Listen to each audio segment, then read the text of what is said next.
In 1972, a crack commando unit was sent to prison by a military court for a crime they didn't commit. These men promptly escaped from a maximum security stockade to the Los Angeles underground. Today, still wanted by the government, they survive as soldiers of fortune. If you have a problem, if no one else can help, and if you can find them, maybe you can hire the Aussie team. You're listening to RuneScape Weekly for the 7th of September 2016 with your special hosts, those awesome Aussies, dxthelb and Pyrnassius, taking over the reins since magebit has decided to sleep in this morning.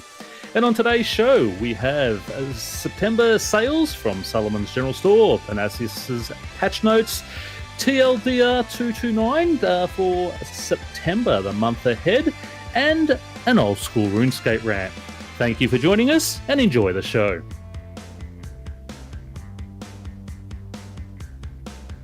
Welcome back, everybody. Thank you for joining DX and I. On the Discord, we have two listeners so far, Hampshire and Sarah. Thanks for joining us. Obviously, we're we can't slightly more popular.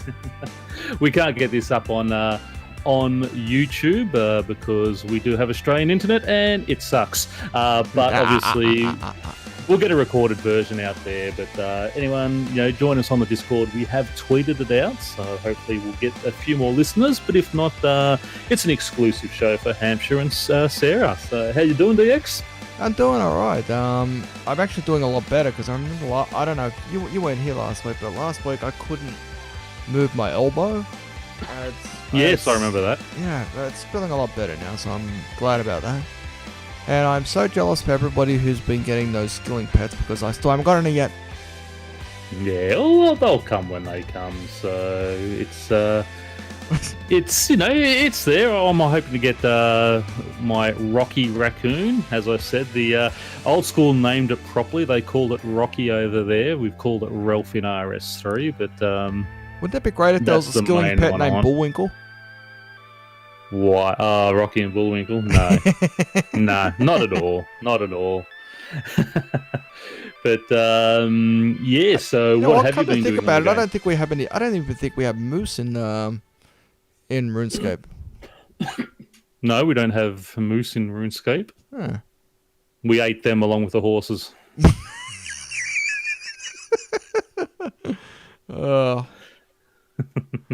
I hope Peter's not listening. I hope Peter's not listening into this.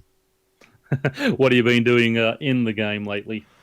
I've actually been doing the Mind Invention. I got the the first thing I did, like when the Mind Invention went live, is I started logging the XP rates on the RuneScape Weekly Facebook page, and for those people who haven't seen it, it is there.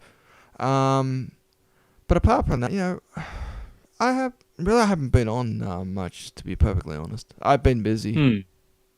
Actually, you just reminded me, I've just put a new topic in there as well. There's a bit of a mining bug out there that I wanted to talk about as well, so we'll put that one in there as well. We'll talk about that we'll probably talk about that before the OSRS rant, but we will sort of jump in on that one too. It's not a major one, but it is a little bit of an issue that is out there. So anyway, let's get straight into it. You've got some PSAs for us? Yes, I do. The Minigame Spotlight is currently on Heist. The Circus is still located at Gertrude's house in Varrock. The free Solomon General Store item for September is Deep Sea Fishing Animation. Something I actually wasn't aware of, but I have been made aware of now, but the Clockwork penguin suits do not give Clockwork components. Now, I don't think that's a bug. I believe the only way to get Clockwork components is by actually making the Clockwork mechanism itself. So it may not be a bug there. Yeah, but I don't think it is a bug, that one, because you're not actually making anything. You're just claiming that off that weird guy down at the zoo. You mean Larry? Larry, that's the one. That's him. Yeah, I thought so. Also, the evil Mod Raven is going to be doing a Facebook Q&A on the 8th of September, which is today. Well, Yeah, tomorrow. Tomorrow for you guys, today for us. Yes. So later today. And Mod JD has put that up there. So he just says, hey guys, Mod Raven will be taking over the RuneScape Facebook page next week and taking part in a live Q&A. Now, this was posted on the 2nd of September, so be aware it is this week. Ask him anything, something about lore, something about RuneFest, something about being the most evil member of the RuneScape team, is what he says. So the floor is yours. Don't miss it live on the Facebook page from 2 p.m. game time on Thursday. So jump over there and ask him if you want to. I think you'd be the second person to do that. Congratulations. Sorry? What's that? What's going on? I was going to say congratulations to Sarah. She's actually got 2 pets now. I know she got a fishing one, so she's obviously picked up another one in the meantime. So congratulations. Which one did you get? Fire. Oh, I got the fire-making one. She got Bernie. Bernie. No relation. Bernie. Yeah, no relation. You sounded more like Bert and Ernie then. After 30 minutes, wow, that is awesome. awesome. Oh my god, that's it. I think you did deserve that though. The amount of time it took you to get the fishing one. So, what logs were you using to get Bernie? Just out of curiosity, Sarah. Magic logs. Oh man, I think we're gonna have to start using elder logs or something. Yeah, magic log. I mean, I've got a ton of magic logs at the moment, just from all the drops that you get, and when you're thieving and such. That's why they've gone down in cost so much. We're losing money on those now. And I believe back to the PSAs. I believe with Mod Raven doing a Facebook session, I think he'll be the second person to do so. I think the last person to do so was Mod Osborne. I think that was about a month ago. Yep, I believe that is right. Yes, I believe Harley asked him to marry her. If I remember right, I believe Harley did say that. That got weird quick. Yeah. Anyway. Anyway, let's on that note, let's move over to the Solomon's General Store September updates. We're storming our way into September with brand new weekly deals on Solomon's and bringing you a new complimentary item for members, as DX has told us before, the deep sea fishing animation. Head into Solomon's General Store for the first batch of weekly deals in September. We have 25 items going on sale through the month, saving up to 75% off the price of the selected items. There are plenty of discounts and first-time sale items for you to choose from, so make sure you check in often. The sale will update every Friday at 1 p.m. UTC, with the selected items from the list below included each week. So check back to see which ones are going to be on. Now, the good thing about this one is that they have broken up between rune coins and loyalty points this time. So we're not going to have any, or we'll still have people complaining, but they have broken it up this time. So again, there's the Dragon Wolf. So anyone who doesn't have a legendary pet, that is coming up for rune coins.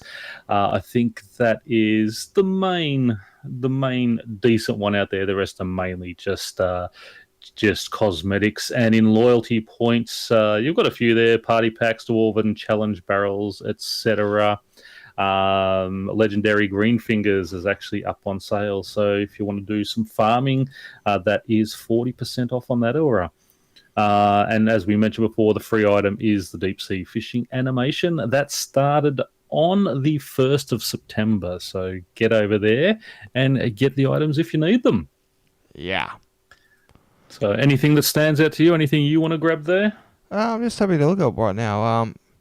I know the well, you know one thing that they're never going to put on special? That would be the bloody reindeer. I love Rory the reindeer. I think he was on special once, but only it was one of those one-day ones that they did. Oh, damn. But I crapped out on that maybe we'll one. see. Maybe we'll see him come up as a Christmas deal or something like that. But the Dragon Wolf is, if you just want a cheap one, 60% off. It's only 390 rune coins. So for members, so that is an excellent one because the legendary pets are a very handy item to have in game. Right, tell me about those legendary pets. What do they actually do? Just fill me in. Once you've grown them, basically you can set up to 3 abilities on them. So you can use them as a pack yak, Right. or a beast of burden. You just use a beast of burden on them, and away you go. You can use them to scavenge items. There is one that I use on mine when I'm just doing thieving or something like that, which is fertilize. It drops 6 buckets of super compost for you. It can take an item back to the bank for you every 10 minutes, but the main one you use it for is when you're Slayer. Right. Basically just set it and it runs off and picks up the items it drops. Great for beasts that drop just one item at a time. So if they're dropping 2 or 3, like muspers or something like that, they're probably not as useful there. And they probably pick up sort of, they miss 1 in 5 or 1 in 6 thereabouts. So that's another one. Yes, free elk once every 5 minutes also. That's from Sarah. So there's a whole lot of different things that they do. So they are a handy little creature. And for what's that's basically two bonds, you'll pick one up for. So there you go. Okay, thank you very much for that info. I didn't know because I don't usually collect pets. I don't really do that. Yeah. Sarah says they make you want to slay all the time. It's so lazy. I actually did 10 hours AFK of aberrant specters, where basically every 5 minutes I just look back to make sure I didn't log out, and I did sort of log out a couple of times because you just don't you don't have to watch, and it was so OP. I basically made almost 1 million GP an hour off those creatures with absolutely nothing, and I reckon there would have been more because I obviously missed some stuff that the pet didn't pick up. So, and sort of all my seeds, I have my seeds set to just destroy, and I think they do drop quite a few seeds down there as well. Nihils are excellent at 4 mil an hour, but you can't really AFK those. My next test is going to be Dark Beasts, and then after that I am going to do Abyssal Demons AFK. No, they're not what you said, Homeshoe. Nihils are awesome creatures to fight as well for money, as are Muspers. I love Muspers. Using the Zaros spells, you 2 or 3 hit them. They are awesome. I think the Nihils, aren't they in the Fate of the Gods quest? They're both Fate of the Gods. They're locked behind the Fate of the Gods quest, both of them. So, right, I thought so. Yeah. I think you get a special title if you complete, or if you manage to kill all 4 Nihils simultaneously or something. The Annihilator. Ah. So, yes. Right, I thought so. Yeah. Yes, Nihils, you do need to pray a fair bit. I use my penance aura down there, which sort of basically means an hour of sort of no prayer, and then I only do sort of an hour at a time. Then I get bored and go and do something else. But they are. I mean, there is a lot of great money making Slayer methods out there. So that is it. But anyway, let's click over to the next one, and that is my my patch notes for the September 5th update. So let's just pause here and go straight into that.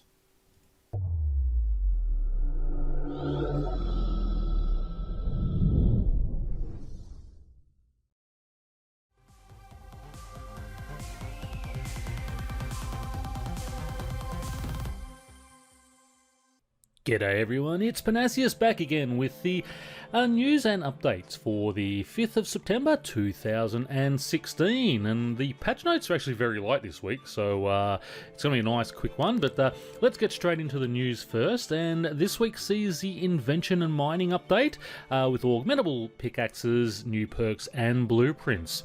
Invention and mining have both been under the microscope for this week's update. As well as some quality of life changes for mining, you can now also augment pickaxes. This update also delivers 4 new invention perks with combat benefits for you to explore, so check them out. Let's go on first. Let's look at the invention and mining update. Augmentable pickaxes.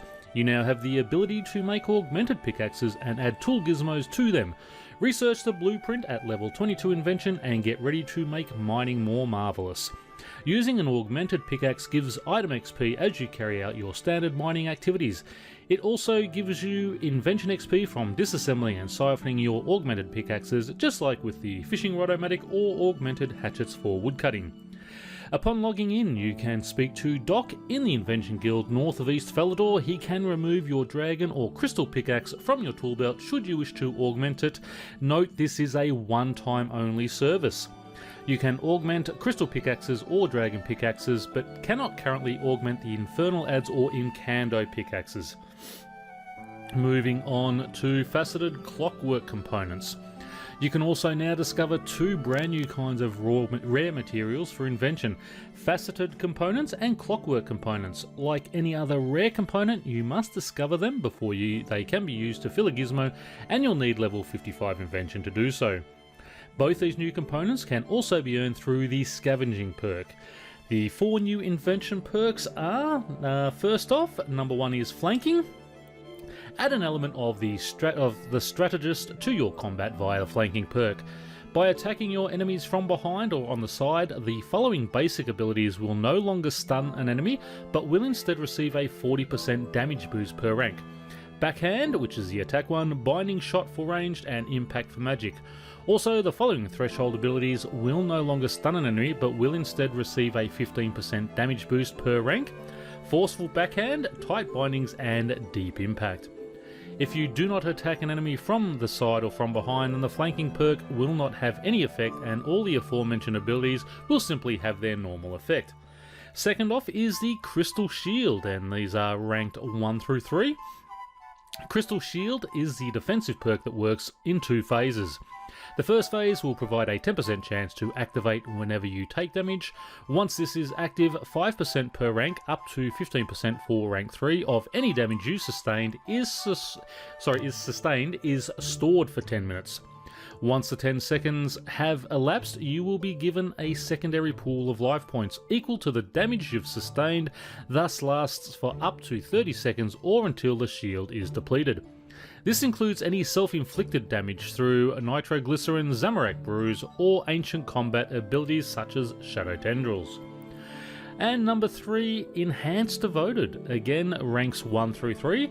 The current version of Devoted provides a 3% chance per rank on being hit that protection prayers will work at 100% or 75% in PvP situations for 3 seconds.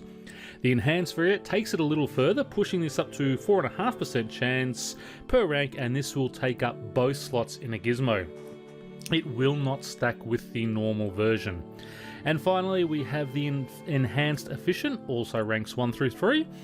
The current version of the Efficient reduces the drain rate for this item by 6% per rank. With the Enhanced perk, this will reduce the charge drain a little more, pushing it up to 9% per rank, which will allow you to save up to a maximum of 25% charge drain if you happen to acquire a rank 3 variant of this perk.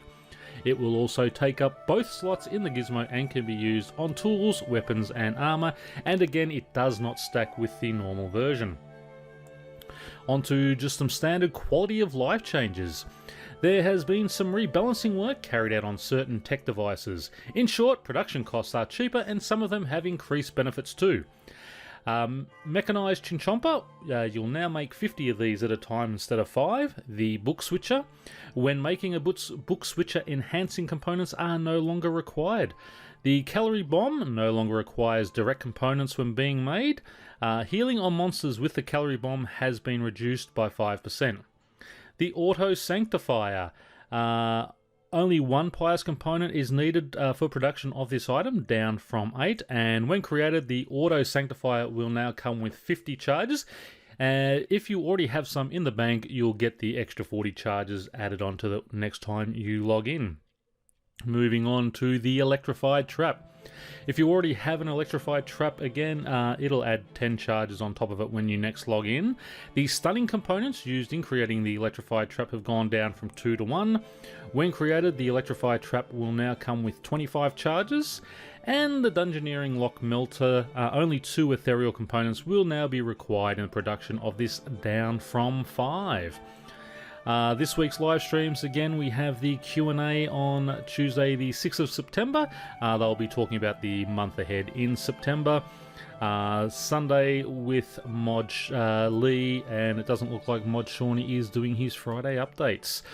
So let's head straight over now to the patch notes. And these are brought to us by Mod Robbie. As always, if you see any bugs or glitches in game, report them.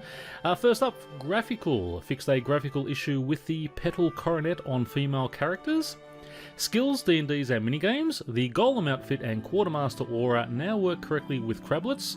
Players will now consistently have their reward shown in purple in the chat window when winning a purple prize from Treasure Hunter.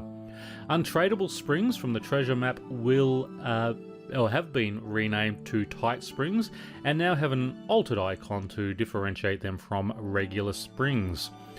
Aggression camouflage potions no longer lose their effect after logging out. Teleporting to the Wilderness Volcano on a free world with the Elite Wilderness task set complete will no longer attempt to quick teleport. Updated the Wilderness Death List to account for objects that derive prices from component pieces or other objects. It is no longer possible to become sculled on players you cannot attack. Lucky Clover necklaces now have changed to a 10-minute XP boost when charge is consumed. And finally, our ninja fixes. Various XP buffs such as refer a friend bonuses will now correctly stack their boosts. And finally, disassembling and siphoning items will now count towards Invention Harmony pillars, capping at 50k XP per action. So that is your patch notes and game updates for the 5th of September 2016. Hope you all enjoyed that. I will see you next week.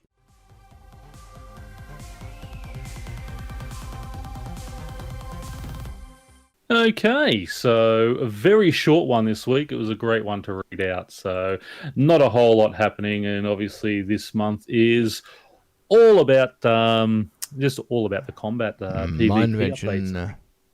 And my invention, yes. So there we go. I figured you would love how big the patch notes are this week. Yeah, I know. They were tiny. I was actually surprised at how small they were. But anyway, that is the way it is. Just anything there stand out to you? I was going to say, last week's patch notes where I'm going to go back to last week's one because I was on the show and unfortunately my net dropped out and I couldn't get back on. Last week, I just want to go to last week's one. Yeah, we got the agility course. Now, the Heffen agility course. You know how they said that they fixed up the camera angle? You're welcome. I'd actually reported that one 2.5 years ago when that one came out in the HTML 5 beta. But you know something? Now that they've actually done that, have you actually done that course since then? I always do the Heffen course. But have you done it since last week when they updated it? When they updated the camera angle? Right, so what happens is, now that the camera angle is fixed, when you do the run and jump across the platform, across the area, you don't see your character running and jumping across. That's one bug. That's still there. The second one, when you're scaling the cathedral, you disappear halfway through it. That's 2. And 3, when you go along the zip line, when you start going along the zip line, you completely disappear until you're across the other side of the... Yeah, I never had that. Is that a new one, is it? Or well, your character... Does your character not disappear when he's sliding all the way down to the end? Not mine, no.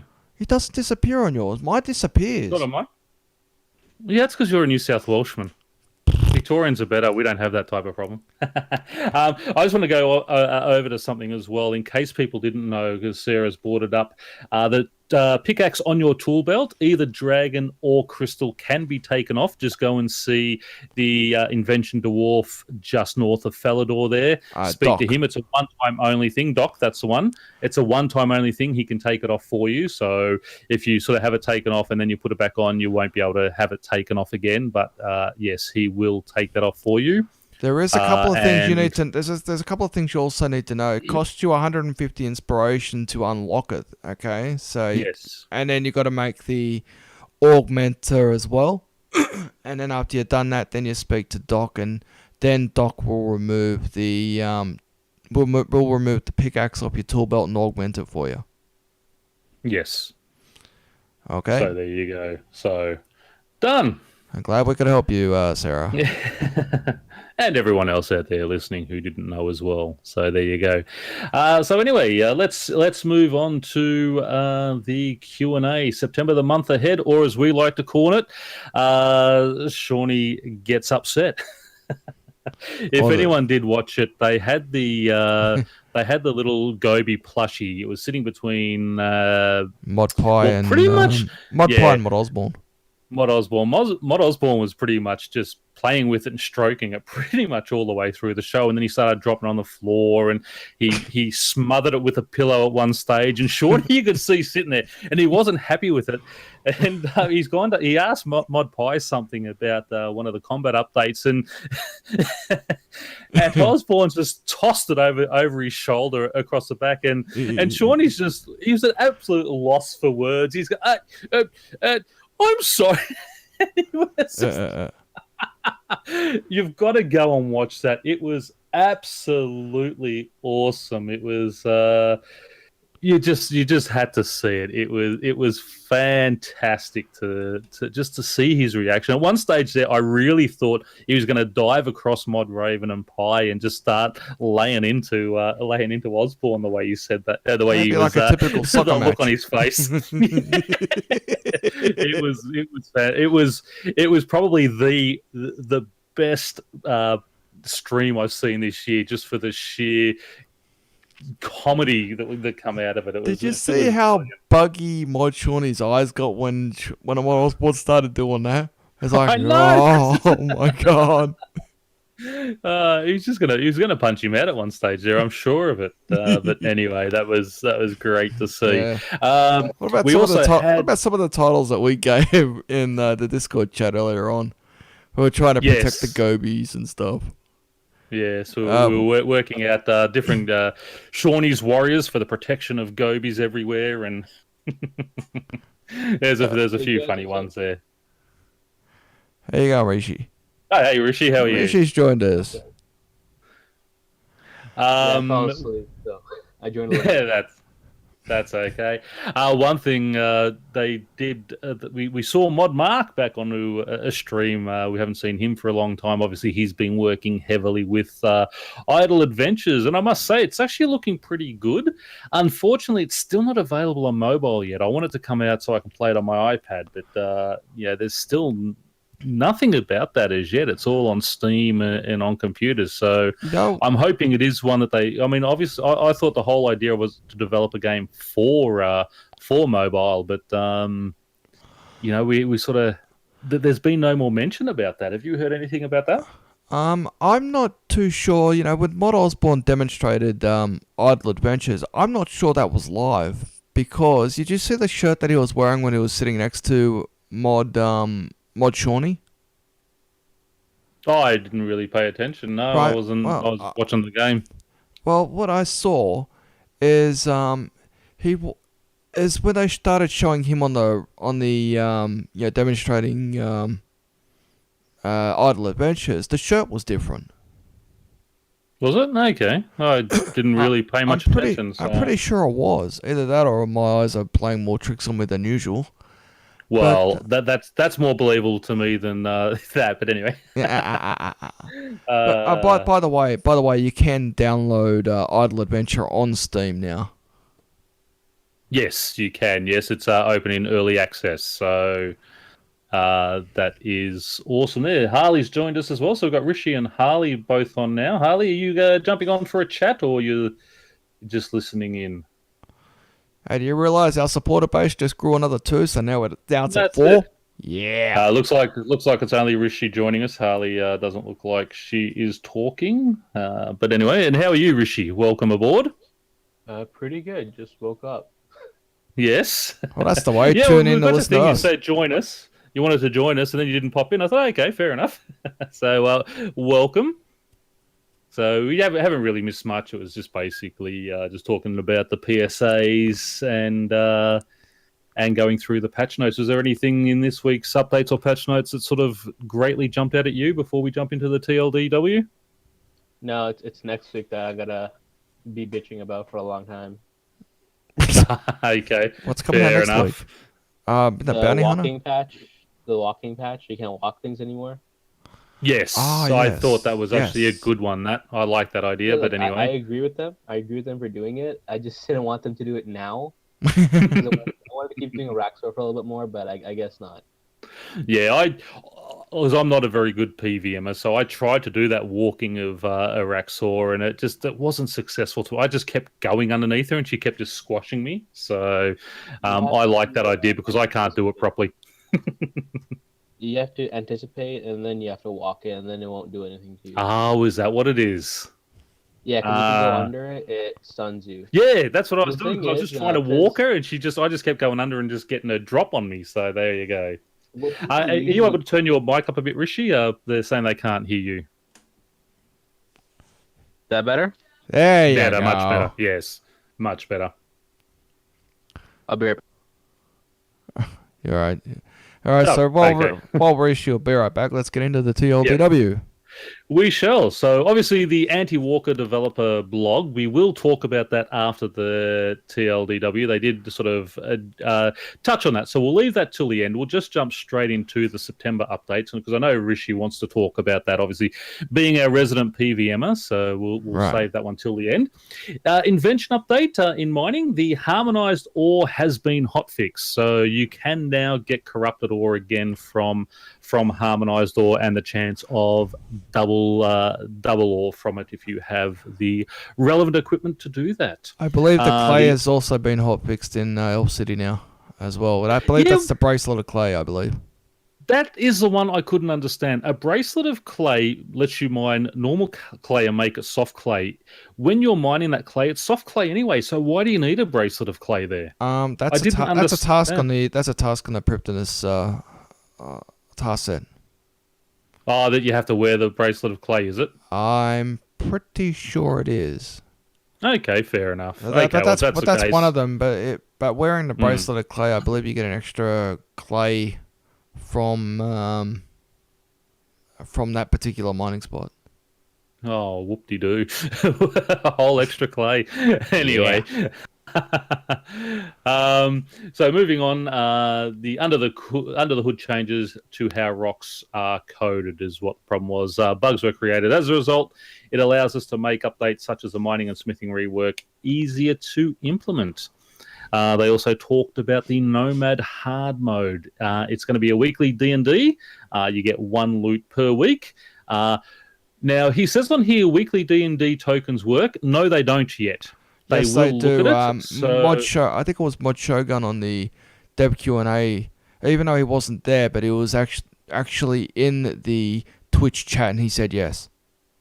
Oh, okay, so they do work. Oh, well, that's good then, because I thought, because they said no, they didn't think so, but there you go. So there's an update there. Your weekly D&D tokens will work there. It could be a trim comp requirement, but not set in stone, and they were sort of talking about that. They didn't want to make it a trim comp cape requirement just to have it there.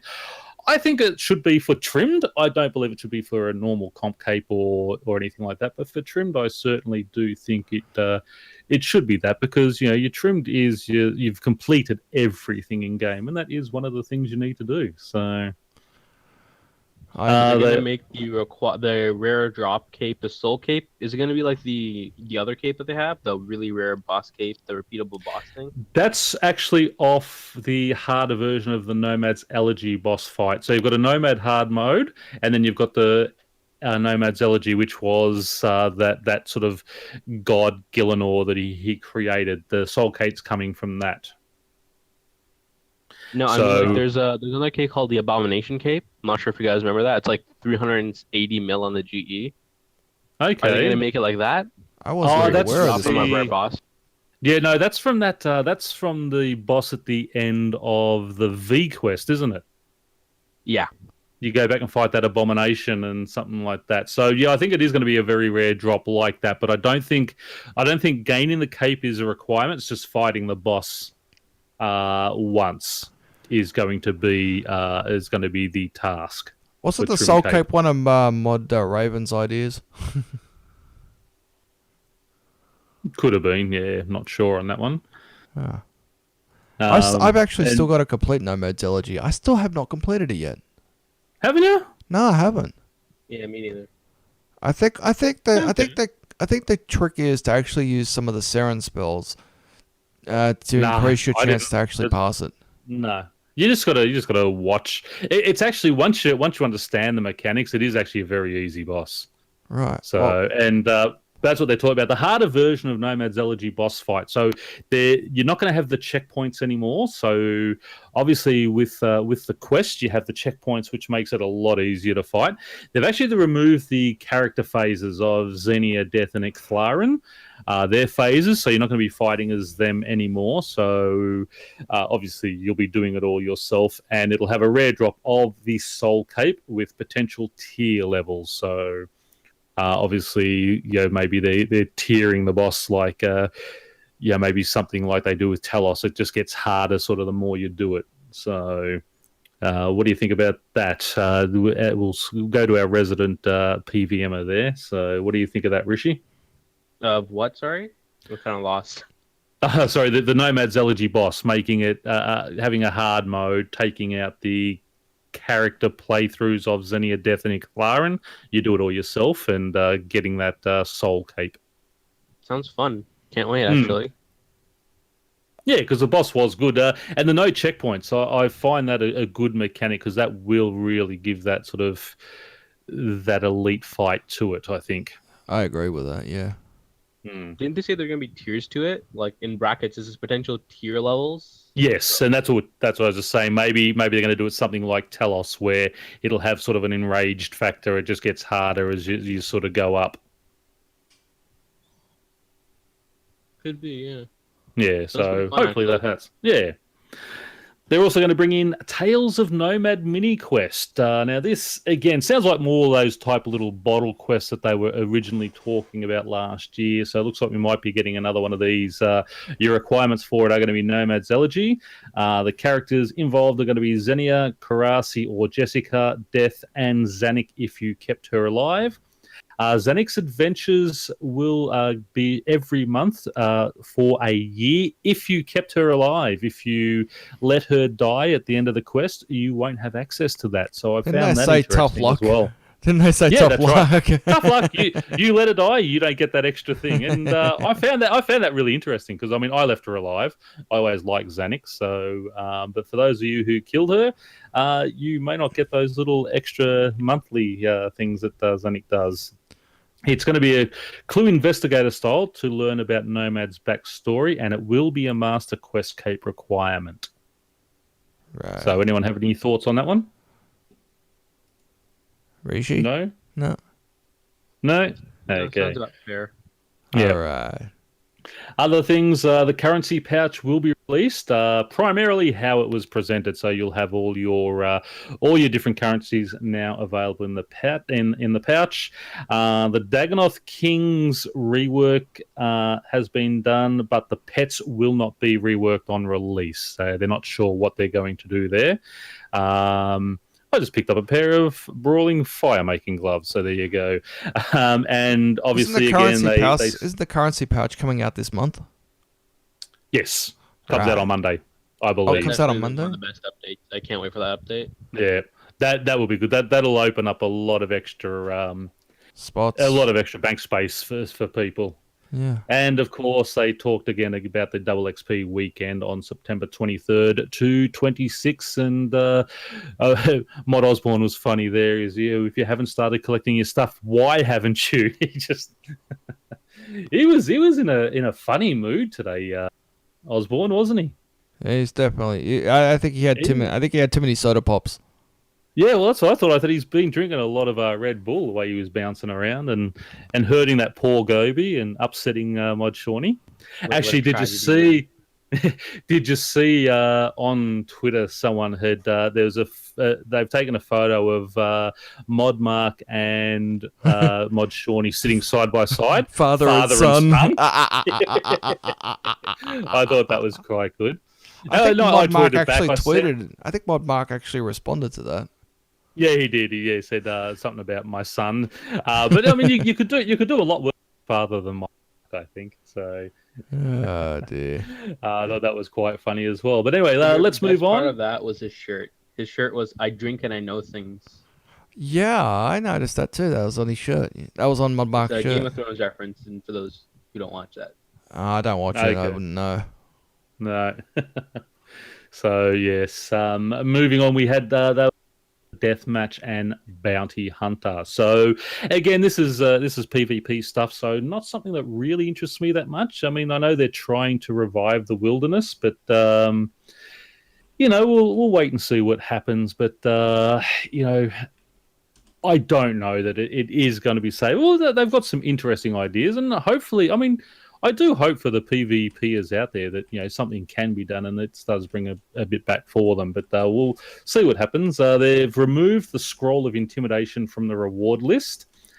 They've changed the deathmatch brackets to work like the old bounty hunter. There'll be no comp or trimmed comp requirements because they want you to do PvP because it's fun, not because you have to do it. So I thought that was very good as well. Anyone want to jump in with any of the general information there? What? I'm actually pretty interested. I'm really happy that the deathmatch is going to be safe PvP, so that people can actually bring like their top tier gear and like go all out instead of bringing like the cheaper gear in fear of losing everything. That's one, and two, I'm actually really excited to see what the rewards are. Yes. Yeah, it'll be interesting to see what happens there. I think they talk a little bit about it sort of when we go into deathmatch more in full in a moment. But I do like that they're not making it a comp or a trimmed comp requirement. And that scroll of intimidation, I didn't know what that was, but then they explained it on there that basically it made the what were they called? The bounty clans. The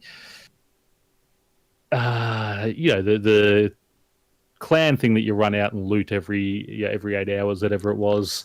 The warbands. It's the warbands. That's the one. It stopped them being aggressive to you, but it's like, well, you have to kill them anyway. So don't you want them being aggressive? And that's basically, I think, what they were saying. They've taken that off there because everyone thought it was a pretty useless reward. So anyway, let's move into. Before we do, what about the deathmatch and bounty hunter coming in? Because you got the deathmatch there and you got the PvP thing. What are they going to do about those two areas that are in the Gamer's Grotto, which can be a PvP and PvE, a safe and an unsafe PvP? What are they going to do with that area? Because they're still there. You talking about the Crucible or? No, not the Crucible. The free for all, the red portal, white portal stuff. Yeah, that's the one I'm talking about, Rishi. Yeah, that's pretty much only lurers use that at this point. Only lurers. Yeah, I don't know if you've been there. Have you been there, Pern? No. When I first started, someone offered me $2 million to go down there and film a video with him, and he said, "I'll step through this portal here." I said, "No." He goes, "No, the other one's too busy. When you stay in this one, you don't have to cross the line and you'll be fine." I said, "Yeah, no worries. I'll follow you." He went in there and I teleported away. Yeah, that's a lure, definitely a lure. Yeah, exactly. That's the only time I've ever really had someone try and lure me in that type of way before. So yeah. Well, so maybe since the deathmatch is coming back as well as bounty hunter, maybe they should just get rid of those two portals. Maybe they will. Maybe that's something I'll do in the future. But that was one of the questions I did. That was one of the questions I put in the Q&A, but it wasn't read out. So okay. Well, maybe they haven't thought about it as yet. But yeah, maybe keep at them. Maybe there's something that they can look at. Because I know they're sort of trying to remove those type of things. Like you can't drop party hats and things anymore. Anything that's worth over $1 bill can't be dropped for that luring and things. So maybe that's something else that they will look at in the future. But anyway, let's keep moving on, and we'll talk about death matches. The goal behind it was to make PvP fun and more accessible for everyone. They're removing the Crucible and replacing it with Deathmatch. 30 players go in and engaged in PvP battles, safe death with free bandages upon entry. Points are rewarded based on how well you did and used to purchase items in the reward shop, and the rewards to help you engage in more hardcore PvP or provide decent items. So safe PvP, great. Hopefully that will get sort of people out there trying it out a bit. I was really hoping they were going to go more what they were talking about, the sort of Hunger Games type style, but this is what they've gone for. Again, Rishi, I know you're big on fighting style. So what do you think of this one? Deathmatch is actually really exciting. I actually can't wait for it. That's pretty much it. Yep. No, and as you said before, it is safe PvP, so people going in there with their best gear and such, and it'd be great to see sort of more in depth what the rewards are going to be, and hopefully they'll sort of, one of the Q&As before release, they'll go into more detail on that for us and give us a real feel of what's coming in it. What I want to do is go in with like 10 people in my clan or 15 people in my clan and just kill 15 other randoms, get the points, and just farm points that way. Yeah, we're interested. So I think they say they had some way that they're going to stop people from being able to farm like that. So, maybe they'll stop. If you're sort of got the same people going in over and over, you get less points if you're killing those people or something like that. So we'll wait and see what happens. Yeah. Well, I mean, it's a good thing, but like it is because it's gaming the system, those type of things, and that's why a lot of people stop going, because if you've got 10 people all piling you, that's not fun. So that kills it. So if they do it that way, where people can't do it that way, I think the best way to do it is just everyone goes in there. They're assigned a random number, and that is it. Maybe, I mean, the problem with that is then if people are on Skype or whatever, they can say, yeah, I'm number 1 and you're number 6 or whatever like that. And like old style Soul Wars where there were like 50 people versus 50 people and they were all like in the middle and it was just a big mess. No, I've never really done Soul Wars except for the requirements. Yeah, actually, I want something like that. That was really fun. 30 people. Like 15 on 15 people, that'd be really fun. Because it's honestly, I just like the whole thing of it's a mess. You don't know what's going on, but I don't know. I just really like that. It's pretty fun. It's really fun actually when you go with friends and stuff. It's really fun. Yeah. Well, that's it. I mean, if you could organize it, if you could do an instance where it's a clan event and just you have 30 clan members all going in there and fighting each other just for fun. That type of thing would be good. But anyway, we'll see what happens when it comes out. Let's move on to the Bounty Hunter, which is the non-safe version of it. The goal of this is to make PvP sustainable. Currently, only a small portion of players, less than 50%, make a profit. You'll get emblems for killing people. The emblems will be traded for points to unlock items from the reward store. The Bounty Hunter will use an ELO system. Not the band ELO. You'll gain points for killing. You'll gain points for killing people better than you, lose points for dying to people worse than you, and primarily matched based on your skill ELO rather than combat level. So something I'd really like to see here, and I hope they do, is there's a thing in Elder Scrolls Online called Imperial City, and there's a certain currency in that, just like the emblems in this. And what I want is if you have more emblems on you, you get more emblems, but you also have the chance of losing all your emblems if you die, or at least like 50% of your emblems or something like that. So if I have 10 emblems on me, I get double emblems or something like that. Okay. I can get double points for a higher risk, but I also can lose half of everything I have. Sounds good. Yeah. I don't mind that at all. That'd be interesting. Some of the rewards coming up are rune pouches. Deathmatch can't be equipped, can hold 2 types of runes. Bounty Hunter can be equipped, tradable, and can hold 3 types of runes. Rogue Gloves, becoming hybrid, power gloves with life points. Best version provide a 250 life point increase. Ancient Warrior equipment degrades in a similar way to Port's Armor, requires 100% piece to upgrade, and all titles are being pulled out of the Crucible. Supreme Champion's helm remains the same. So I don't know what that is, but the rune pouches, a tradable rune pouch. So Bounty Hunter, a tradable rune pouch. Now, I'm assuming when they say tradable, this means they'll be able to sell it on the Grand Exchange for use in the normal world, or is it going to be only for use in Bounty Hunter? I hope I can use it in the normal world. That is fantastic. I would like to think that it would only be purchasable via the Bounty Hunter or the Deathmatch. Yeah, no, that's what it's a reward. You can only get it there, but if you can use it anywhere, that is going to be great. I really do think that there you go. Thank you, Harley. That is fantastic because that will bring life to the game. And if it's purchasable, I don't have to fight. I can buy one on the Grand Exchange, equip a rune pouch that holds my fire runes and blood runes, frees up 2 free spots in my inventory. So not just that, good PvPers can make a good amount of money doing this. Exactly. Another way for people to make money. Which is exactly what we want. You want sort of PvP to be able to make money in a fair way. So yeah, the deathmatch one holds 2 type. It says can't be equipped and can hold 2 type of runes, so it obviously sits in your inventory. But the bounty hunter one, you can equip it and it is tradable. So tradable, I do hope means you can buy it off other players. So anyway, we'll wait and see what happens there. Be very interesting to see, and I think that will be a way for PvP to really start making money. And yes, degrade to dust. It should be definitely. I don't think it should be once you get one, you don't worry about it, because obviously once they're in game, value will drop, and it'll just you pair them with emblems or something like that. Things that can only be achieved through bounty hunter.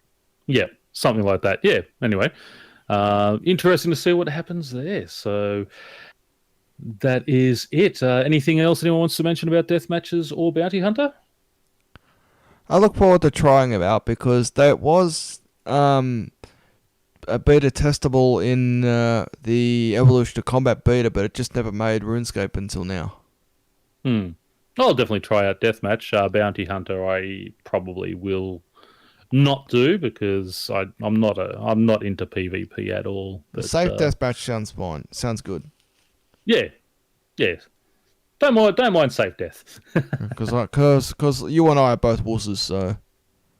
Yeah, it's just we have Australian internet. We get slower reactions and tick times and things all the time. So it's just that's what annoys me. Yeah. By the way, how are you? You on cable yet or what? No, we won't talk about that. Yeah, okay. I don't like PvP, Sarah. Okay. I've just been getting stuffed around, so I'm not sure what's happening there. So we'll wait and see. Anyway, let's move on and some RuneFest information. So general information, the theme is going to be the Ark. VR is big this time round with new RuneScape experiences. There's going to be a large boat as a centerpiece to the venue, and people who go to RuneFest get their own dedicated pet. What I liked about this year's one is people watching the live stream will get a version of the pet as well. It will be different. There'll be additional mechanics that'll dwarf other pet mechanics for the one that you get at RuneFest itself, not for the one that's watching on live stream, I believe. I believe there was 2 different versions of it. Mod Shawnee has just put up on Twitter, and he's dropped it into our chat there. Should Nomad Harmode be added to the Master Quest Cape requirement list? No, definitely not. I am just going to quickly go and click on that and say no there. Oh, she hasn't. Why isn't it on there yet? Oh, there it is. It might be just coming in now. It's 50-50 now, exactly. Should it be? No. Vote. It's amazing. Mod Shawnee just comes in here, just drops us a link straight away. There you go. Bang. Hey. So yes. So everyone go in there and vote no. Not hard, mate. I mean, you've done the quest. I mean, it's an additional fight. I don't think it should be added to trim. As I said before, trimmed comp. I don't mind. I don't think it. Maybe normal comp, but I don't think it should be a quest. It's got nothing to do with the lore. You've already fought him and defeated him, so I don't think. No, I. In all honesty, Sarah, I don't think it should be on normal comp, but I think trim comp it should be, but I don't think personally normal comp. But if they did, well, okay, I'm not going to scream too loudly about that, but I definitely don't think it should be a Master Quest Cape requirement, because you've already fought him and defeated him for the quest. I mean, just going back and fighting him in a hard mode version, I don't think that should be something that if there's no lore behind it, if he's not dropping lore books or anything like that, but I don't think it should be done. they have the Annihilator title requirement for the Master quest cape. Yeah. So I think I think it should be, as long as the fight isn't too hard. Well, that's Because I know going to be a some hard people mode who quest, and quests that's don't like combat as much. no. So I don't think it should be like too difficult. I think it should be like challenging, but it shouldn't be impossible. Maybe if you have multiple tiers, maybe just the lowest tier of hard mode we require. But you don't. I mean, questers getting the whole idea behind getting the quest cape is unlocking the lore behind things. You've already unlocked the lore, unless he is dropping books that explain about his. I mean, the mini quest that they were talking about, where you're going to find out more about him. By all means, that should be there. But just a weekly D&D that really doesn't add anything to the lore. It's just going in there and fighting him. I don't think should be a master quest cape requirement. My only thing is that so let's say the Annihilator title is, but this isn't. I just want there to be some consistency. So if this isn't, then they should remove that requirement. If this isn't, they should have that requirement too. Yeah, but the Annihilator title was sort of part of what the actual quest was. You had to defeat 4 of them at the same time. You had to do that through the quest. You could have actually done it through the quest. If you didn't do it through the quest, you could go back afterwards and do it. It was possible to actually do that while doing the quest, and which is what I should have done because I didn't read it properly. But yeah, I mean, I just don't think sort of throwing these type of things on a Master Quest cape that don't have anything to do with lore is what the Master Quest cape is all about. Honestly, at this point, I'm more impressed by a Master Quest cape than I am a comp cape, because it just takes so much dedication. Yeah, I'm almost there. What have I got? I've got on my comp requirements, I just need to get another 4 levels of invention. I've got that done. I need 6 pieces of music and the Reaper title, and then I'll actually have my comp cape. But the Master Quest cape is the one. What are you still missing on the Reaper? The Reaper, all the bosses that you need to fight in groups. No, like which ones? Maybe I can help you out with a few. Rago, the raids bosses, Telos, of course, because that's only new out. They're the ones I need to do, and Rise of the Six. I can help you out with most of that. Yeah. When I get in the mood for fight those things, I also need to get my Last Riders book, the 5 God Wars journals. I need to get the one from Nex. And then basically, the other things I've just got to do: unlock the hot air balloons, complete 25 chimp deliveries, complete all 3 additional challenges from the Broken Home quest, and found all 5 of the miners' journals. I've got 2 of them so far. I still need another 3 from the Reaper demons. I believe for the next book, all you have to do is DPS next the most. If you want, I can just get my tank gear and just sit there and not hit next, just tank it, and then you just keep DPSing until it dies. Okay, yeah, we might do that. The 3 Riders books. I don't like you anymore, Sarah. Aww. I've Sarah, got the pet. Wasn't Sarah the one that had a crush on you? I've got the pet Sarah hasn't, so there. Oh, well, it balances out in the universe. That's it. Yes, it was less than 300 KC for my pet. For Telos, you should be able to do it. Trust me, like 0% Telos is much easier than like Araxor. You can do it. Yeah. I'd say it's just a matter of just. The thing is, I've just got to feel like going down there, And growing a pair. And no, it's not that. It's I'll sit there and think, okay, I'm going to go and fight, and then I log on and my internet's playing up. I'm getting lag, and it's like, And then when it's not laggy, you can't do high end rage with lag at all. It'll one-hit you. Yeah, well, that's what happened to me. I was at Araxor the other day, running fine, get into the final room, and then my internet just slows down, and it's like, yeah, thank you, thank you very much, and you're just going to get creamed once that happens. But anyway. Let's move on and stop whinging about Aussie internet. People know our feelings about that. So anyway, as we were saying, the Ark is the theme for it. VR will be big, and the pet's going on the main stage. They'll be talking about RuneScape's rest of the year. Now, there's going to be 3 updates that they haven't spoken about yet, which I thought was very good. So that's going to be interesting to see what what else we're going to get for the rest of the year. We've also got Fate of the Gods 2, Sliske's Endgame, and the Arc Chapter 2, which it comes out in October. Fingers crossed that'll make it more exciting than it currently is, which is just a grind fest. I mean, the new Treasure Hunter promo. Yes, saw that. Oh, I can't believe it. It was such good armor. If they had that for actual rewards for the arc, it would be so good. That's Treasure Hunter stuff. Like, come on. Yeah, that I thought they did that wrong there. That should be. They could have waited for the Arc Part 2 to come out, but no, they had to just jam out another one. Yeah, I'm sort of.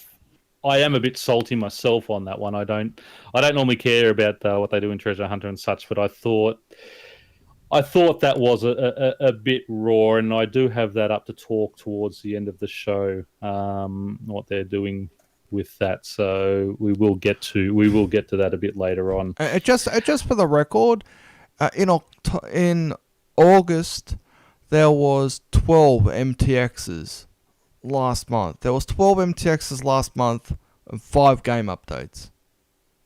Yeah, but as we said before, MTXs are like half an hour's work. Actual game updates take weeks and months. So yes. Anyway. As I said, the main stage, we've got the RuneScape rest of the year. We've got the RuneScape Combat Showcase.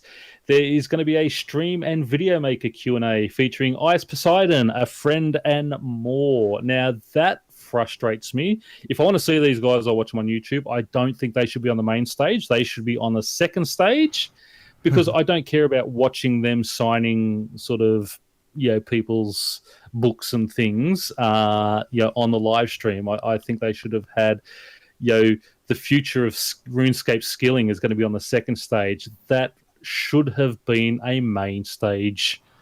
Yeah, it really should feature. That really frustrating. RS3 is a main game. They should really have that on the main stage. Yeah, exactly. And not just that. Like, aren't like Ice Poseidon and a friend mainly OS like players? No. I don't know about it. I've never seen Ice Poseidon. A friend plays both. He does jump on, but he does probably more on OS at the moment. But but I mean, he'll do like big bouts of RS3 and then sort of bouts of OSRS. So he just frustrates me that he dropped over $13,000 to max an account in 3 days. So that just made me sick. But anyway, they've also got wouldn't that be hilarious if Nightmare RH did part of the stream and video, mate? Because I don't think he'd be allowed in.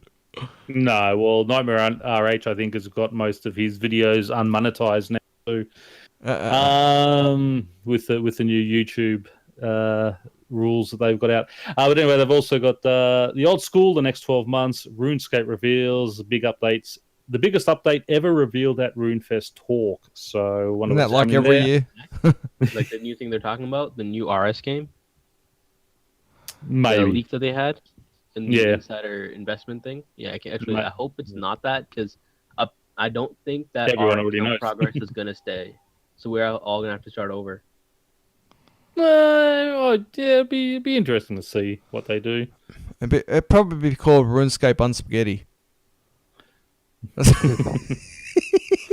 RuneScape meatballs.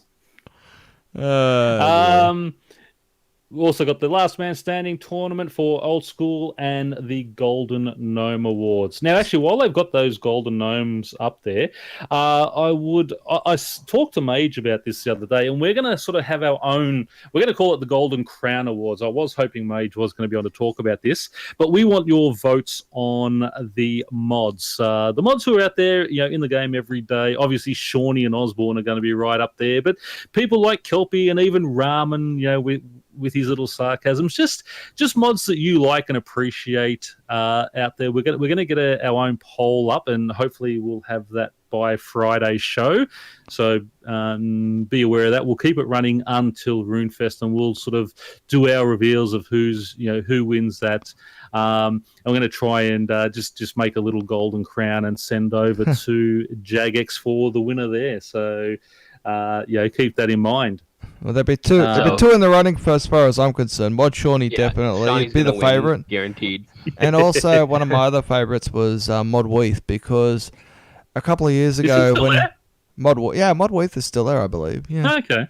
Because a few years ago, one of my friends in RuneScape, we were messing with bots, trying to stop them from doing what they do, and we sent like an SOS to Modweath, and Modweath came in and banned all of them. That's all right.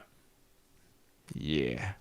You're welcome. So that's something Mage and I want to get done there. So keep your eye out for that. But on the second stage, they're going to be talking about idle adventures, the future of RuneScape skilling, discussions what the next skill might be and what they're going to do with it, and give us information on the mining and smithing update. And anyone who didn't hear the Elite show, I have done sort of a basic work through of what I'd like to see on the Q&A. It is on magebit's website. If you want to head over there, have a look at that. I also did post it in chat a while ago, so if you want to head back through there, or if I find it again, I will pop it in there. Actually, I might send it to DX so we can put a link on the podcast of the YouTube podcast of this later on. You've also got us. Next skill is necromancy. I really want to do necromancy. I would love to see necromancy. Yeah, me too. I wanna be able to bring my seeds back to life. You've also got RC Artists, RuneScape Lore Corner, a Chronicle Q&A, and card painting. And then they had a little bit on RS Idle Adventures. As we said, we saw Modmark having a bit of a playthrough on that. Early access is now out there. It's on the Steam community page. And you can message Modmark on Twitter or talk to him at RuneFest about it.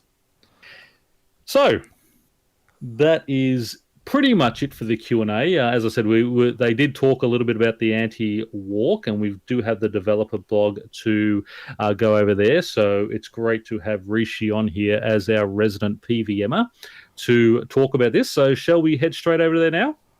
All right, this is by Mod Pie.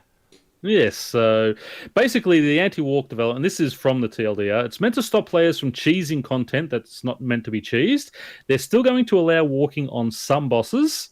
Current anti-walking methods aren't working properly, so if you walk underneath a boss, they can still attack you. All debuff items are being compacted, but Statius's Warhammer remaining at the top. Boss timers might be reset. It's going to be addressed in the RuneFest combat talk. So let's head straight over there. This has been posted by Mod Pie, who says, "Hey all, the Combat Council would like to take some core combat changes. Would like to talk about some core combat changes coming on Monday. These contain changes to a PVM tactic known as walking, and to some items that and to some items that debuff your enemy's defense. Read on to find out what is changing and why. So walking. For an NPC to attack a player, they need to be between their maximum attack range and the square directly adjacent to the player. If the player is stood under the NPC, for example, on the same square, the NPC needs to move in order to attack the player. Walking is a process of constantly moving under the NPC so that it gets stuck in the state of trying to stand adjacent to the player, thus never attacking. Walking can detract from the intended difficulty of our top-end bosses. Over the years, we've come up with different ways of countering it. In every case, though, be it Virago Stomp, Nexus Mad Dance, or Araxor Stun, they are band-aids that don't actually fix the original issue. What is worse is that they can trigger when you're not actually walking the NPC. From Monday, 12th of September, a new way of preventing walking will be applied to bosses that we don't intend to be walked. This fix will simply allow the NPC to attack you while you're stood under them. At the same time, the existing anti-walk mechanics, which so many of you dislike, will be removed. The following NPCs will be changed as described above. Rise of the Six, Dagonoth Kings, Kelphite Queen, including the Exiled, the Kelphite King, Virago, Beastmaster Durzag, Araxor and Araxi, Nex, and the Corp Beast. All other NPC bosses will behave exactly as they did prior to the update.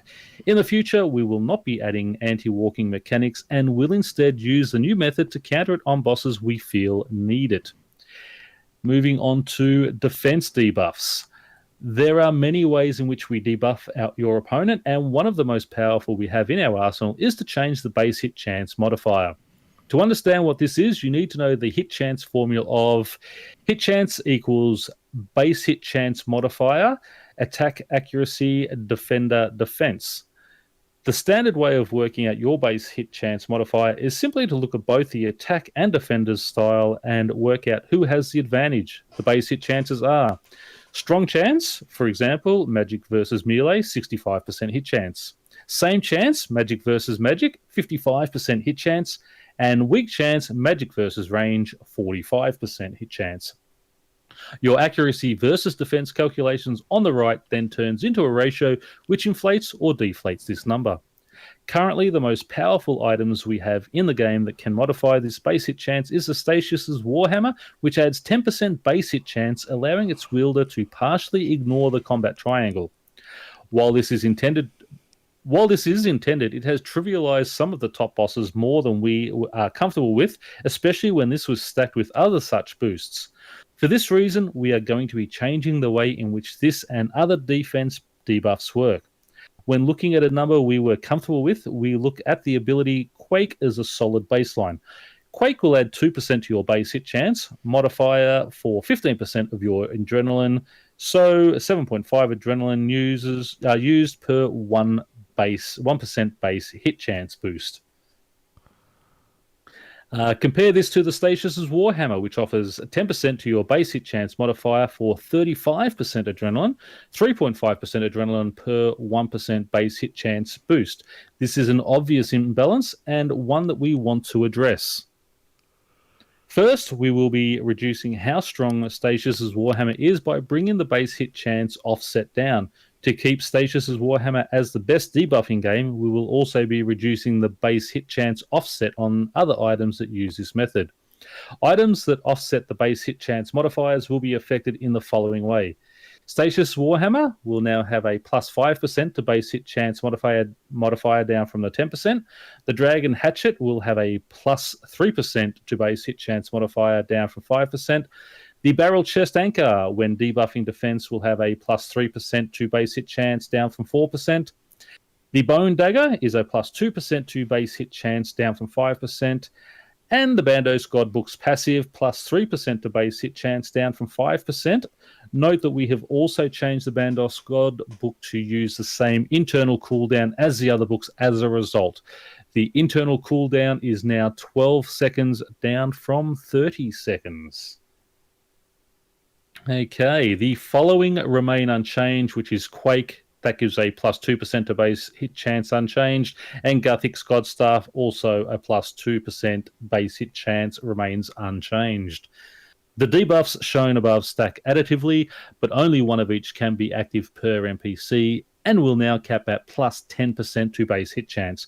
This allows us to keep using the methods on new rewards without the worry of it getting too powerful and having to reduce numbers in the future. These changes will be coming with the next update, and we will monitor feedback after its release. It will allow high-end PVM to rely less on awkward or inconsistent mechanics in order to discourage extreme stat drains and strange player behavior. Thanks for reading, and we look forward to discussions, ModPie, and the Combat Council. And then a little note, the Combat Council is part of the RuneScape development team that dedicates some of its time to trying to improve the health of both PVM and PvP. It consists of Mod Curse, Deg, Harrison, Shogun, Hunter, Pi, Days, Ramen, Ryan, Manti, Ollie, Kayosi, and Timbo. So that's it. Let me kind of go through the walking part. That's the main. The debuff part isn't as big of a really thing. Let's go through the walking part. That's actually a pretty big nerf. But I have to go in a few minutes. I'm kind of gonna rush through this stuff. Yep. That's my opinion. All right. So the bosses that are a big nerf, Rise of the Six. Kyril's does a bomb attack, and does a bomb attack and a lightning attack, both of which are really annoying. So basically, walking Kyril would stall it, and you could kill it before it did any of these attacks. DKs, no one walked them in the first place, doesn't really matter. KQ, same thing.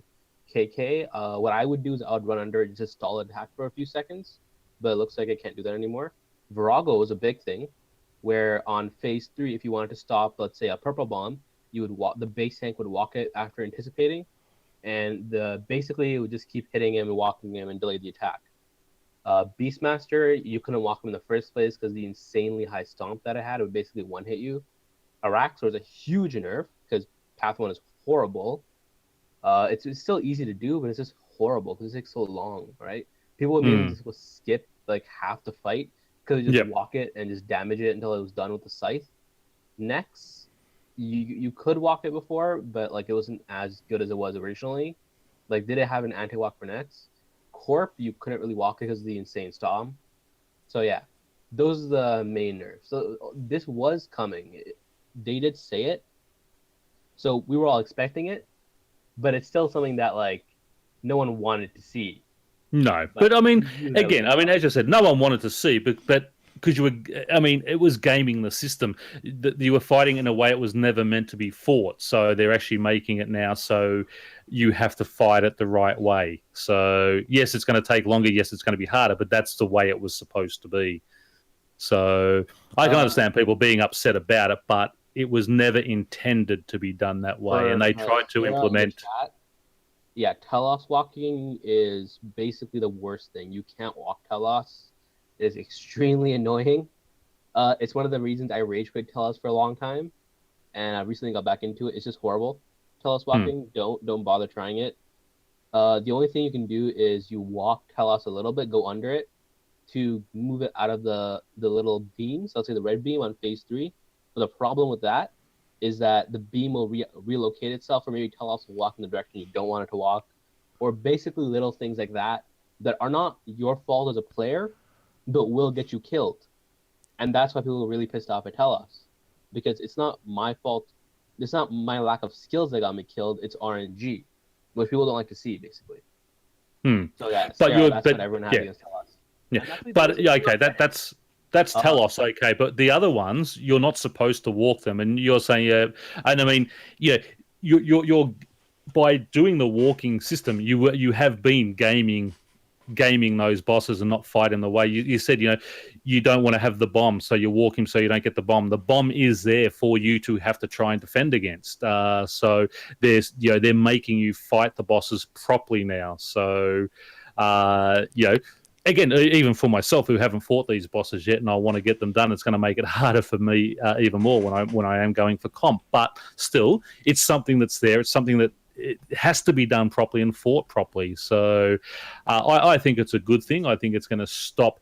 It may help stop bringing so much equipment into the game, because people are going to have to fight it properly now. So it's going to take them longer. It's going to be more risk of death, and maybe people aren't going to just sit there and farm it anymore. So no, I don't think it's going to affect the price of anything in any way. There's too many things already in game. If this was Telos and they made that harder, that may bump up the prices. But there's too many knocks and other things like that in game, and it's not really going to affect anything. No, but it'll stop them from dropping even more than they should be dropping. But anyway, it'll be interesting to see what happens. And I give them a pat on the back. I think it's a good thing that they've done here to make sure that everyone fights everything properly. As I said, in Australia with slower internet stuff, it's hard enough to fight as it is. We can't game the system like that. So, it's not supposed to be fought that way. So, you can no longer do that as of Monday. So anyway, we'll wait and see what happens. But good on them, and for PVMers now have to start fighting properly, I guess. Wouldn't that be weird, right? Because Pyrnassius, you and I we're not PVMers. We're not really PVMers. But wouldn't that be cool if once this update comes in and we've got the upper hand, learning how to fight them? Yeah. Well, that's right, because everyone who walks knows how to fight them, because you need a lot of experience to actually learn to walk it. But the issue is it was just such a pain to do Path 1. Like, I agree, like this was coming, and I agree that they should have done it. But it's just something that I personally, because my personal biases, would like to see have never come in the game. Because it makes things so much less annoying. But it needs to come in, and it does need to have that risk. I mean, the people who are walking it, they're really cutting back on their risk of death, on the amount of stuff they're using to fight, their food, their potions, etc. So anyway, it's one of those things. It's good to see, and it's all coming in. So we'll wait and see what happens. And just remember, you can practice. There is practice mode on these bosses too. So practice mode is for wimps. You go in there and learn the hard way. Not really many people do practice mode. They can rework that and make it much more useful. Problem with practice mode is slammed by both of you guys.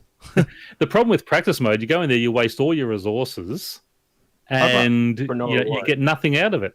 I'd rather waste. I've never ever. No. I've never ever waste. I've never ever used a practice mode on anything. I'll watch a couple of guides. I'll go in there. I'll die a few times to the bosses while I learn, and then on I go.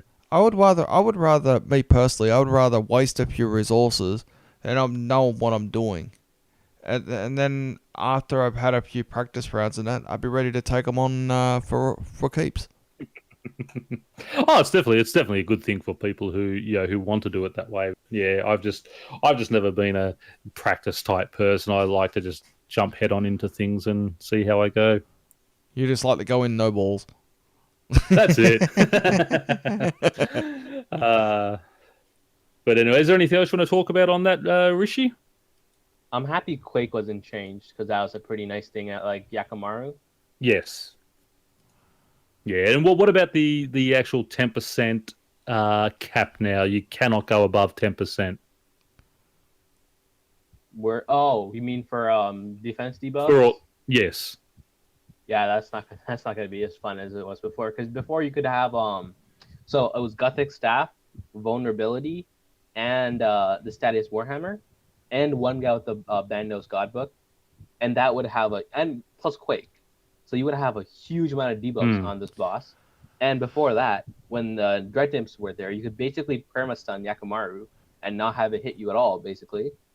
Plus, you would hit like 10Ks with this like insane amount of debuffs under Death Swiftness and like range tendrils. So yeah, it was huge before. Like now they're nerfing a lot of this stuff and making it a bit more balanced. Yeah.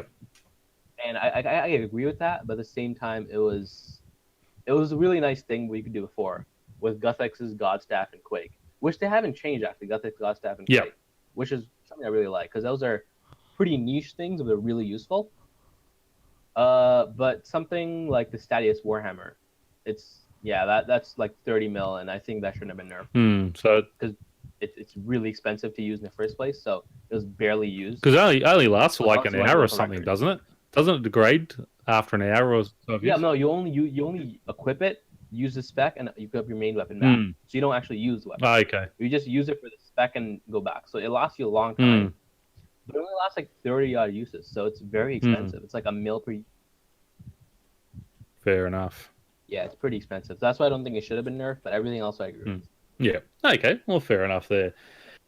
Anyway, that is it for that topic. Unless anyone else has anything they want to talk about more on it. All right, guys, I gotta go though. Okay, then. Thanks for joining us and talking about those. Catch you later. All right. Okay, just a couple more topics.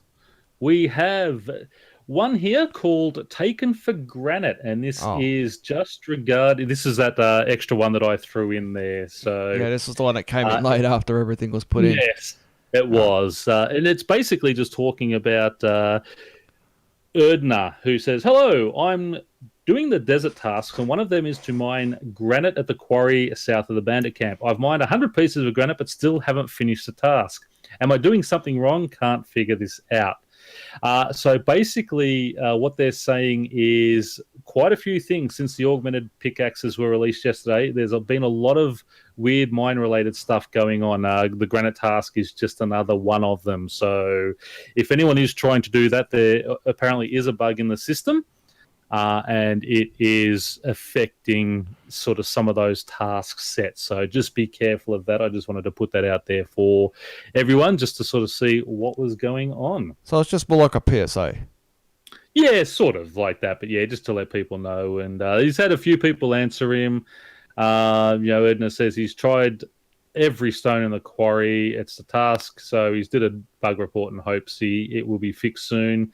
So there you go. So just keep that in mind that obviously every time they release something new, there are going to be these little glitches and bugs that come in. So just be careful there. There's an interesting post here by Squallsy on the same post. He's sure you're not mining granite and not sandstone because they are both in that general quarry area. Yeah, but he's done every one, and he said he's got the granite, so it sounds like he's done the right thing. He's gone back there and tried it again. So we'll wait and see what happens. Fingers crossed they get that fixed soon for those people out there. Yeah. So no, I didn't see. I didn't see that. Guy destroyed his Nox staff at. Oh no! At granite mining, how did he do that? That would have been funny. We might have to cover that one in Friday show, Harley. That looks good. That'd be a womp womp moment. I love hearing about those. I disassembled. Oh no! Oh, he was doing the one too. Well, why would you take your Nox staff out to the granite mine with you anyway? I'm sorry, but crazy people. If I'm out mining, I don't take anything. That's it. Sarah's looking at the bright side. At least he's got parts of biting. Forget about biting. Okay. I'd be throwing stuff at the monitors. Let's move on. We've got just the one last topic, which is an OSRS rant. And then we might just cover the treasure hunter update that we were talking about before, because I'd like to just have a little chat about that too, especially with DX on the show, because we know how much he loves his treasure hunter. Excuse me while I sneeze. Okay, so going around, this has been posted. This has been posted by Bruce Wames. I love that name. Yeah, so he says, OSRS, not only do they get tons of great updates that RS3 does not get, but they also get stuff that we have. I mean, seriously, raids, skilling pets. How about giving us some quality content too? After all, we were here first, and we are the longest running RuneScape game, and we are the main game. No reason why this BS should be happening. All right, first of all, we got the raids first. First of all, we got the skilling pets first. So what are you babbling about? Can I say they actually had skilling pets first over there? They only had 3 of them. They had the little beaver for wood cutting, they had the stork for fishing, and they had another one. But it doesn't matter. I mean, it's like, yes, they are different games, but they're under the Jagex banner. They are 2 versions of essentially the same game that have gone off on different arcs. And, if something works in one game, why not use it in the other game and then they take it? I mean, I just always laugh at these people who sit there going, "That's ours. Why are you taking it?" type thing in the games. It's just like, yeah, Sarah says someone's bot on OSRS got banned. Yeah, probably. Womp womp. Yeah, but yeah, it's a good point. But yeah, it just always amazes me how this contention between the 2 different communities that, that's mine. Why should you get it over there? And we're the main game, and no, we're the better game because we're the original, we're the OS. We don't have all these MTXs and all that. It's just why can't we get Monkey Madness 2 over here in RuneScape 3? Yeah. And maybe we eventually will. I mean, I think that's the only quest that they've actually had added in all the time it's been running too. Yes, you are right about that. That's the only one they've we've had about 12 quests added in the time it's been running. But it just I just love these posts where people carry on about these type of things. So yeah, that's right. Harley's got the right saying there. Only one game can have a feature ever. So once one game gets it, the other game's not allowed to touch it. I just found that a little bit of a funny one. But anyway, this is a little bit of a bonus one. We're going to head over to this one because, as I said, we have DX on, who is our resident MTX guru. He loves them all, and this was posted earlier today. It's called Treasure Hunter Beyond the Ark. So I'll just read it for what it says.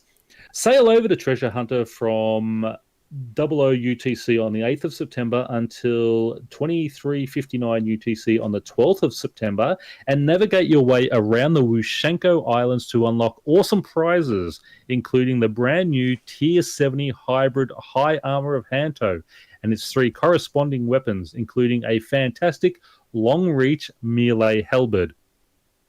During this promotion, you'll be plotting courses around the Wushenko Isles on a series of special maps, picking up tons of treasure hunter goodies as you go.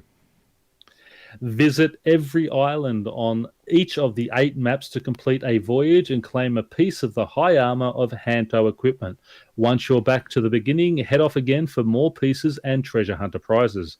Completing the 8 voyages will net you all pieces of the high armor of Hanto sets and its 3 weapons, of which the cuirass, leg guards, and weapons can be fully augmented. Fully you can augmented? Also win... Yes, so you can augment them. I think that's the first MTX item where it can be augmented. That's it. You can also win scrolls in a bottle, which give you a choice of XP in any skill and 50% extra if used with the player-owned port skill. Finally, you can win sailing tokens, which can be used to help speed up your progress around the map to get truly epic prizes on offer. Armor and magic weapon. If you wish to journey beyond the armor and weapons, you will be rewarded with a huge scroll in a bottle for additional XP. Actually, they're little pictures. They've actually got some pictures of them which look really, really nice. The armor. They look really nice. Yeah, I like those. If you wish to journey, please note the 3 weapons are keepsakeable. The augmentable items can be disassembled and can be reclaimed back from Diango for an increased fee compared to similar items at the same level. Enjoy. Let us know what you think. So, when it comes to this kind of armor, and new weapons, they could have waited for the Arc 2 to come out, because this just jumped the gun by 2 months on this. Exactly. This should have been rewards for completing sort of the next lot of the arc. Now, having cosmetic overrides for this type of stuff, I have no issue with it all. Tier 70 hybrid armor and weapons. I mean, you've got a Tier 70 halberd. I mean, good night to your dragon spear that you use for what's he called? Corp, because a halberd has that long reach as well, isn't it? So your chaotic, which you convert into a chaotic spear, which is tier 80, I know, but I mean, this has crossed that line that you and Mage and Harley sort of always say, and I'm always defending Treasure Hunter and Sats and say, well, there's no big issue, there's nothing wrong. This is really crossing into that play to win type thing. Augmentable armor that you can then just reclaim from Diango. If they're bringing this in, I think Rattlin's sword, I think that you could level up to tier 80, tier 70, but it was non-augmentable. If they are going to do this, there is no way it should be augmentable. No. I am, unfortunately, I'm crossing the line. I have to be with you guys on this side. I think, I do think they've crossed the line with this one and taken it too far. These cannot be augmentable, because if you disassemble them, if you go to level 10, you could just simply destroy the items, disassemble the items. You get those bloody you get your perks. You get your perks back if you can add perks to them, and then just go back and just collecting them again. We have to pay. Yeah. We have to pay GP to get new items if we're disassembling. That's okay. No. They do say you have to pay to get them back, as long as the fee is high enough. So where it says the items can be disassembled and reclaimed back from Diango for an increased fee compared to similar items of the same level. So if they're 1.5 mil each or 2 mil each, okay, that's fine. All right, that's okay. But if it's anything lower than that, then that's bullcrap. It should be. It should. Sarah's saying in there about the Sun Spear. It should be double the price of the Sun Spear. There's no way it should be sort of a similar sort of price that way. I agree with you, Harley. It should be more expensive. Yes, definitely should be more expensive. And is it actually possible to complete this map in what 4 days? Well, they don't actually say. They don't actually say. It'd be interesting to see how. I mean, if it's something that even if you've got to play sort of 14 hours a day, but you can complete it, I won't have an issue with this. If it is purely you can only like that that last set of the flourishing seeds and charred branches and all that, where even if you play 24/7, you could not complete the suit. I'll have issue. If you can play 15 hours a day for those 4 days and unlock this, I'm happy with it. That's fine. But anyway, we'll wait and see what happens. It comes out basically Thursday, so today for us. So tomorrow for the rest of the world. Basically at midnight. Basically midnight UTC.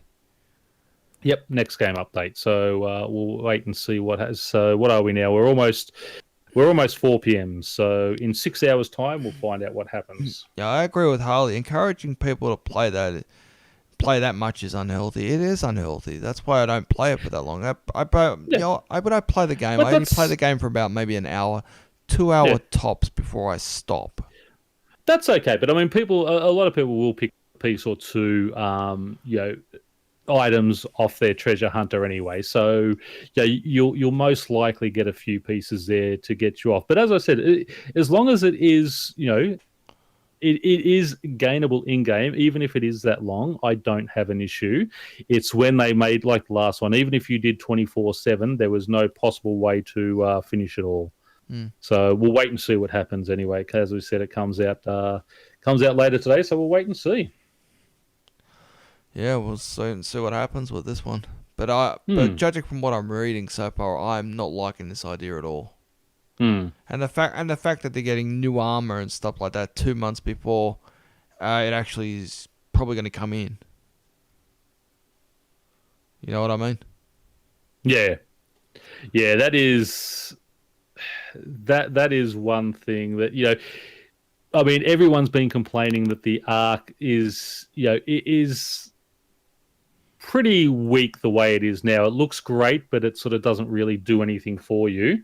This would have been a perfect reward to come out with part 2 of the Arc. Yeah. So unfortunately, I think they did sort of miss the boat there on us.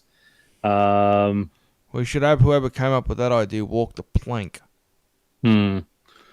Also, Mod Shawnee has just sent another tweet. In regards to his last tweet regarding the Master Quest Cape poll, the vote won't decide the final answer we're going with. It's just using it to gauge feedback to see what we're sort of thinking. So even if yes does win, it's not necessarily that they're going to bring it in. So there you go there. And before we wrap things up, we do have some new post here by Mod Harrison. I've just posted it in the Discord chat. Some teasers for Monday. Now these are prevent 5% adrenaline drain when re-entering combat mode shortly after leaving, and prevent detonate from dropping you out of combat if you take too long. So that's some EOC updates for you. That's from Mod Harrison. Very nice. Isn't that nice how we Isn't that nice how we get drip feeds of new possible upcoming updates before they even become news? That was technically that came in about half an hour ago actually when I was looking at my Twitter feed. Yeah. So there we go. So that is basically it. Is there anything else you want to DX? I was thinking about making some sort of friends chat. It's because I'm passionate about identifying bugs in NXT. Maybe making some sort of friends chat and go around and looking around in places in RuneScape and seeing if there's any bugs there we can look at and report. But I was thinking about doing something like that in a friends chat. Yeah. Well, there you go. So get that up and running. Keep your eye out for that. More on that as we go on, I guess. Yep. So if there's nothing else, we might wrap it up there. Looks like magebit is still in bed. As I said, it looked like he had a late night last night. So, but everyone, when you see him, pick on him, have a shot at him for being a sleepyhead. And yeah. Well, while us Aussie guys stayed up until 2 a.m. to do a special show for you guys on Discord. And it must be midday over there, so it looks like he's still in bed. You know what? I think he might be watching the Apple i7 launch. Maybe he's waiting for that. There you go. But anyway, that's it. That is DX and I out for the day. So thank you for coming along. It was great. We had plenty of people in today too, which was good. We normally only get one or two, but we had 4 or 5 people in today. So thank you, Sarah, who did stay for the entirety of it. We lost Hampshire a little while ago, and Death Star coming a bit late. So Sarah was here for the entire show. So and Rishi, who dropped by to chat. Yes, and thank you to Rishi for coming in that. And for people who don't know, obviously that is Evil Gobi. He just keeps changing his name, so I get confused who it is. And Sarah for hanging around for the day. May you get thank you very much to Harley to coming in to watch us as well, to listen to us as well. Yes, thank you, Harley. And Harley, hopefully we'll get set up soon, so she can start joining us on the podcast again. Obviously, for you people listening, we are in Discord, discord.runeweek.com. For anyone listening later on, come and join us. We will generally always do Tuesday and a Friday show. It'll be live in Discord if it is not up on YouTube. Generally, you can find out when we go live. There is facebook.com/RS Weekly or twitter.com/RS Weekly. Magebit has a new one called player.me/Magebit. You can also pick this up on iTunes or whatever podcast aggregate you use. Join us there, and if you download, always give us a like. That does help get us up in the ratings. We have a clan for anyone who comes along. Kill, skill, the letter N, chill. Our guest is always open. You don't have to join the clan. You can just come and guest and chat and talk to us there. You can help the show out at patreon.com/RuneScape. There is a subscription base there starting from $1. If you want to do a one-off donation, paypal.me/RSW, and Magebit also has some little gifts you'd like if anyone feels like doing something like that at shop.runeweek.com. We need to give a special thanks to our top Patreon supporters: Swagatorix, Alex W, Danny H, Kevin H, Odin, Old Gunner, Sudwood, and Godly Fury. Thank you guys for that, and to all the Patreons out there who do support the show. It is very much appreciated. We are slowly catching up on Patreon exclusive shows, so look out for that over the next couple of weeks. We will catch up on those and get back into the swing of things. But in the meantime, that is it from DX and myself. Happy RuneScaping, and we'll see you all on Friday.